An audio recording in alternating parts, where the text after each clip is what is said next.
Assalamualaikum warahmatullahi wabarakatuh. Di sini saya akan menjelaskan materi tentang menganalisis kurikulum prototype. Sebelumnya, izinkan saya untuk memperkenalkan diri. Nama saya Tri Rizkyani Utami, mahasiswi semester 5, Pendidikan Teknologi Informasi dan Komunikasi kelas reguler STKIP Muhammadiyah Kuningan. Di sini ada 5 topik pembahasan. Mari kita membahas topik pertama terlebih dahulu. Topik yang pertama yaitu penjelasan mengenai kurikulum prototype. Kurikulum prototype merupakan kurikulum pilihan yang dapat diterapkan satuan pendidikan mulai tahun ajaran 2022 atau 2023.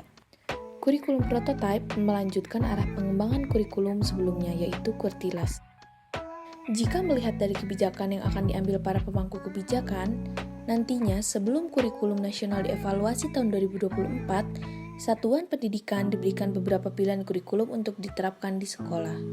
Dan kurikulum prototype mendorong pembelajaran yang sesuai dengan kemampuan siswa, serta memberi ruang lebih luas pada pengembangan karakter dan kompetensi dasar. Topik yang kedua, kelebihan dan kekurangan kurikulum prototype. Kelebihannya yang pertama yaitu kurikulum prototype memiliki beberapa karakteristik utama yang dapat mendukung pemulihan pembelajaran, yaitu pengembangan soft skills dan karakter, fokus pada materi esensial dan fleksibilitas bagi guru untuk melakukan pembelajaran yang sesuai dengan kemampuan murid atau teach at the right level. Yang kedua, kurikulum prototype mendorong pembelajaran yang sesuai dengan kemampuan siswa dan memberi ruang lebih luas pada pengembangan karakter dan kompetensi dasar. 3. Kurikulum prototype ini merupakan bagian dari proses pembelajaran yang artinya melanjutkan arah pengembangan kurikulum sebelumnya yaitu orientasi holistik. Berbasis kompetensi bukan konten serta dirancang sesuai kebutuhan sekolah dan peserta didik.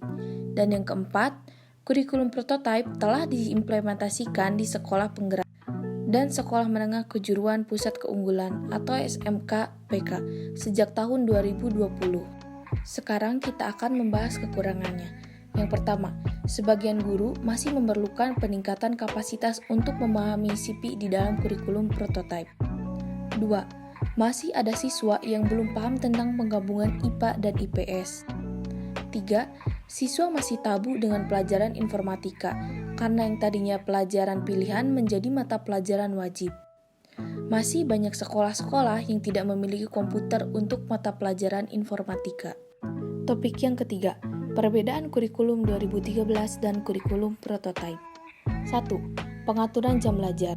Kalau kurikulum 2013, pengaturan jam belajar menggunakan satuan minggu, tidak memberikan keleluasan kepada satuan pendidikan untuk mengatur pelaksanaan mata pelajaran dan menyusun kalender pendidikan. Akibatnya, kegiatan pembelajaran menjadi padat dan guru hanya mengejar target tanpa terlalu peduli apakah siswa sudah memahami atau tidak. Kurikulum prototype 2022 menetapkan jam pelajaran per tahun agar sekolah dapat berinovasi dalam menyusun kurikulum dan pembelajarannya. Satuan pendidikan dan guru bisa fokus ke materi esensial. Pada level TK, pendekatan pembelajaran yang awalnya berbasis tema pada kurikulum 2013 berubah menjadi fokus literasi pada kurikulum 2022. Kegiatan bermain sebagai proses belajar yang utama, penguatan literasi dini, dan penamaan karakter melalui kegiatan bermain belajar berbasis buku bacaan anak. Dan pembelajaran berbasis proyek untuk penguatan profil Pancasila dilakukan melalui kegiatan perayaan hari besar dan perayaan tradisi lokal. Level SD, pelajaran IPA dan IPS yang awalnya dipisah pada kurikulum 2013 dirubah untuk digabung menjadi IPAS, ilmu pengetahuan alam dan sosial pada kurikulum prototype, sebagai fondasi sebelum anak belajar IPA dan IPS terpisah di jenjang SMP.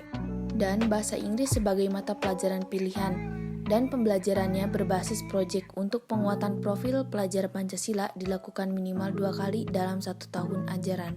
Level SLB, capaian pembelajaran pendidikan khusus dibuat hanya untuk yang memiliki hambatan intelektual. Untuk pelajar di SLB yang tidak memiliki hambatan intelektual, capaian pembelajarannya sama dengan sekolah reguler yang sederajat, dengan menerapkan prinsip modifikasi kurikulum.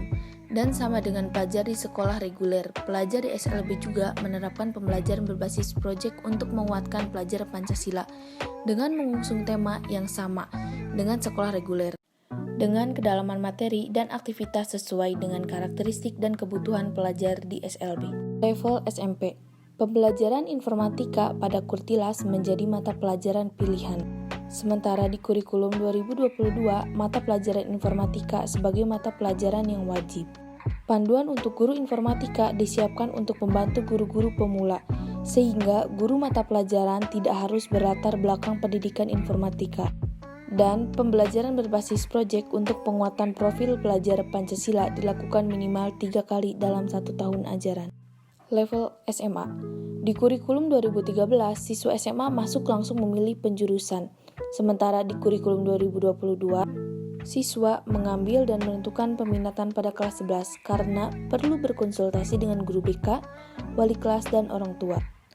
Di kelas 10, pelajar menyiapkan diri untuk menentukan pilihan mata pelajaran dipilih kelas 11. Pelajaran yang dipelajari serupa dengan di SMP. Di kelas 11 dan 12, pelajar mengikuti mata pelajaran dari kelompok mata pelajaran wajib dan memilih mata pelajaran dari kelompok MIPA, IPS, Bahasa, dan Keterampilan. Level SMK.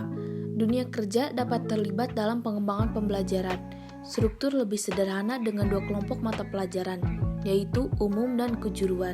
Topik yang keempat, implementasi kurikulum prototipe di sekolah dasar.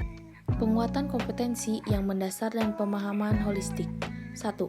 Untuk memahami lingkungan sekitar, mata pelajaran IPA dan IPS digabungkan sebagai mata pelajaran. 2. Ilmu pengetahuan alam dan sosial atau IPAS, integrasi computational thinking dalam mata pelajaran bahasa Indonesia, matematika, dan IPAS.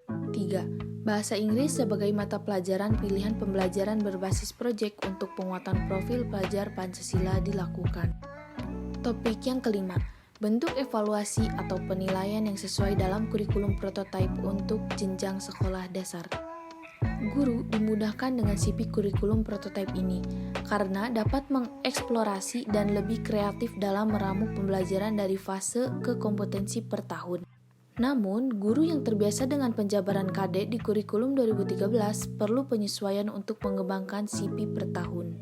Poin pertama, di tengah keterbatasan sarana prasarana dan pemahaman mengenai kurikulum prototipe, guru tetap membuat modul ajar dan menerapkan di kelas. Guru juga menggunakan metode diskusi kelompok, peragaan di halaman sekolah, dan mulai menggunakan laptop, video, dan proyektor dalam pengajaran. Poin kedua, siswa terlihat semangat ketika pembelajaran menggunakan proyektor untuk menyajikan materi. Siswa juga lebih semangat melakukan pembelajaran di luar kelas dibanding di dalam kelas. 3. Di kelas 1, guru menggunakan media kartu yang dibuat oleh guru untuk menjelaskan angka-angka dan melaksanakan pembelajaran di halaman sekolah dengan menggelar tikar. 4. Dalam pelaksanaan PSP ini, siswa terlihat tertarik dengan bahan ajarnya yang menampilkan gambar yang menarik. Dan bagi siswa kelas 1, cara ini mendorong antusiasme mereka untuk berpikir kritis mengenai gambar yang ada di bahan ajar tersebut. Dan di sini saya akan membacakan hasil wawancara dengan seorang guru. Sekolah menjadi lebih baik melalui pembelajaran-pembelajaran yang memberikan guru ruang berinovasi. Sebenarnya di buku guru itu sudah ada petunjuk untuk melakukan apa. Namun kita diberi kebebasan untuk melakukan hal lain. Kami juga dapat menentukan metode sendiri untuk pembelajaran. Baik, pembahasan sudah kita bahas sampai selesai. Bagaimana? Apakah kalian semua sudah paham mengenai apa itu kurikulum prototipe? Saya harap kalian semua memahami apa yang telah saya paparkan. Dan saya mengucapkan terima kasih dan semoga apa yang telah saya paparkan ini bermanfaat bagi kita semua. Wassalamualaikum warahmatullahi wabarakatuh.